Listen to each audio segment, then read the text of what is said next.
Nous allons traiter un matting par laser YAG sous transillumination par Venolux. La zone concernée est quadrillée.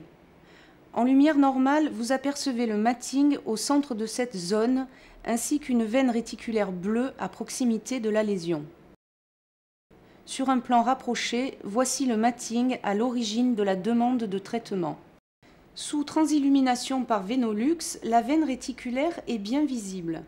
Voici la zone où se situe le matting qui disparaît dans ces conditions d'éclairage. Entre les deux, nous voyons apparaître une petite veine d'alimentation qui n'était pas visible en lumière normale. Nous allons traiter dans un premier temps la veine réticulaire et la petite veine d'alimentation sous transillumination, puis nous terminerons par le traitement du matting en lumière normale. Nous positionnons le Venolux et faisons l'obscurité dans la pièce. Nous allons pouvoir adapter la fluence des tirs laser en recherchant le spasme du vaisseau, signant l'efficacité du traitement.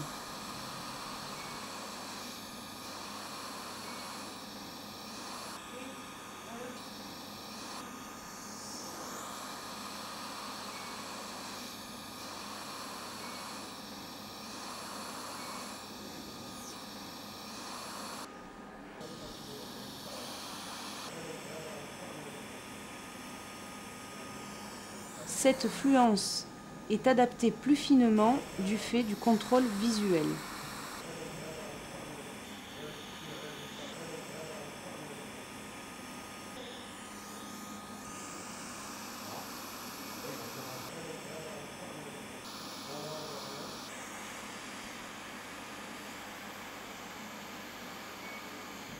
Sur cette image, on visualise bien la contraction du vaisseau.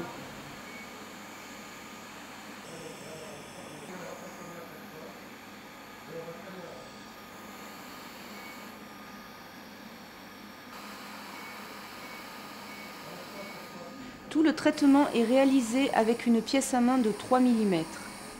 Pour la veine réticulaire, le temps d'exposition est de 40 millisecondes pour une fluence de 110 joules. Pour la veine d'alimentation, le temps d'exposition est de 20 millisecondes avec une fluence de 180 joules. Les tirs ne sont jamais jointifs.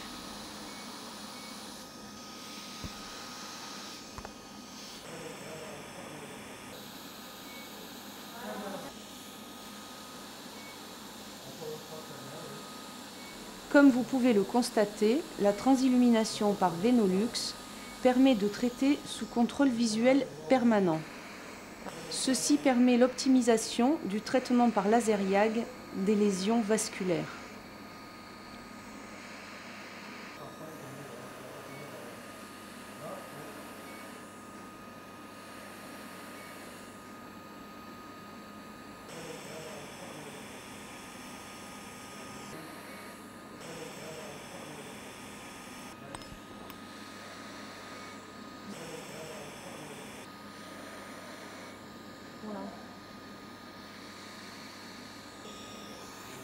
En lumière normale, on achève le traitement des vaisseaux rouges du matting à 180 joules et 10 millisecondes.